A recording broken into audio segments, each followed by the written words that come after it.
Thank you for joining me today.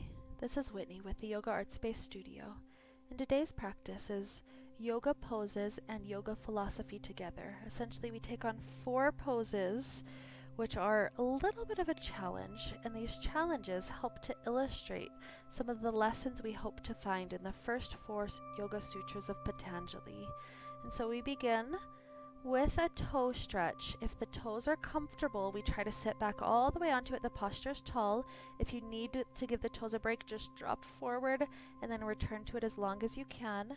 And while we're here, we discuss the Yoga Sutra of Patanjali, the very first one that says, "Now the study of yoga begins." The most important word in that is the word now, because that teaches us what yoga is all about. It's about living here in the present moment.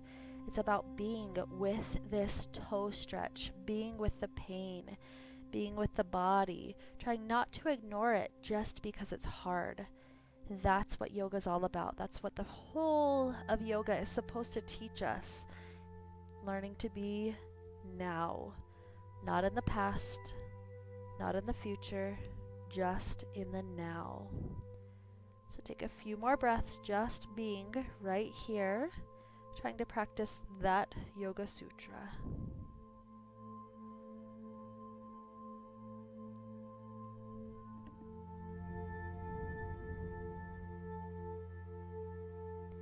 Now when you need to, go ahead and drop down, maybe roll the feet out or gently pound them out, getting some good blood flow back into the toes.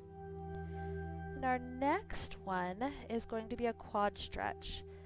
Some of us may be able to sit all the way in between the feet and travel back onto elbows or all the way onto the back. Some people may need to put something underneath you, like a bolster or a block to sit on instead, and just lean as far back as you start to feel the quad stretch. Never hurt the knees here. Now, the lesson we practice and the philosophy we study here is yoga is the cessation of the fluctuations of the mind. To me, this means yoga is, it's almost like the mind is a lake, and the lake can be crystal clear and absolutely calm. And when the lake is like that, you can look into your own reflection and see yourself for who you truly are. When we cease those fluctuations, when we calm the waters, we become that clarity. We realize that's who we are. When we look in the reflection, we expect to see ourselves. We see ourselves for who we really are.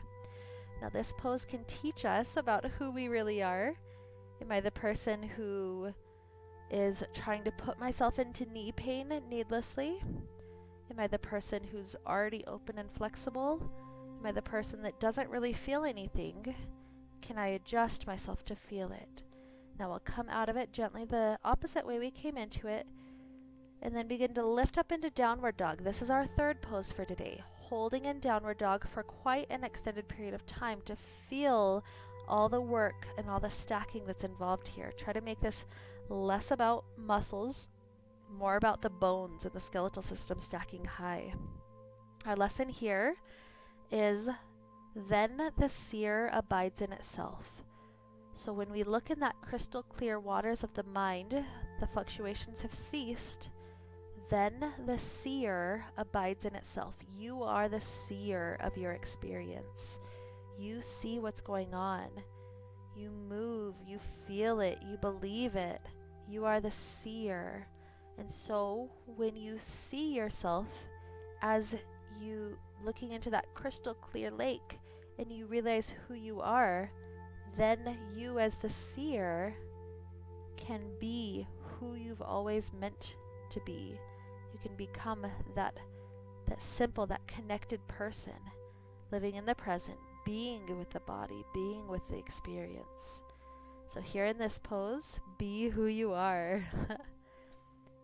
And finally here we take frog pose. Open up the blanket perhaps. Spread the knees wide and drop down to elbows, helping inner thighs to stretch as we connect to our 4th Yoga Sutra of Patanjali.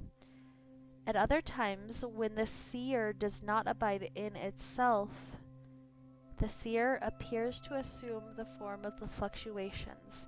when we look into that crystal clear lake, expecting to see our reflection, be the seer, and we see something else, we see the choppiness, we assume that we are the choppiness. And so here, rather than fighting against this deep opening that's happening in the inner thighs, try to relax those fluctuations of the mind. Try to just be now. Now the study of yoga begins. That's what it's all about. Learning to be in the now happens by calming the fluctuations of the mind, and thus we abide in ourself. So take a few last breaths, being in the now with the body in this deep opening pose.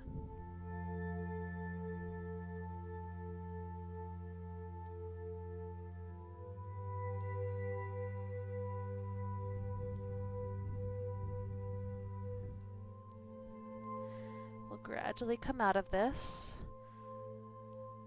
We'll lay onto our back.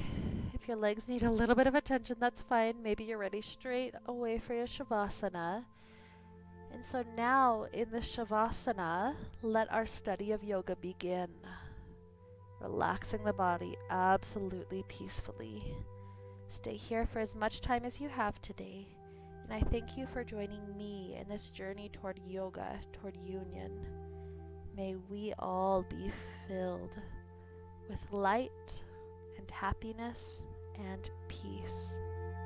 Namaste.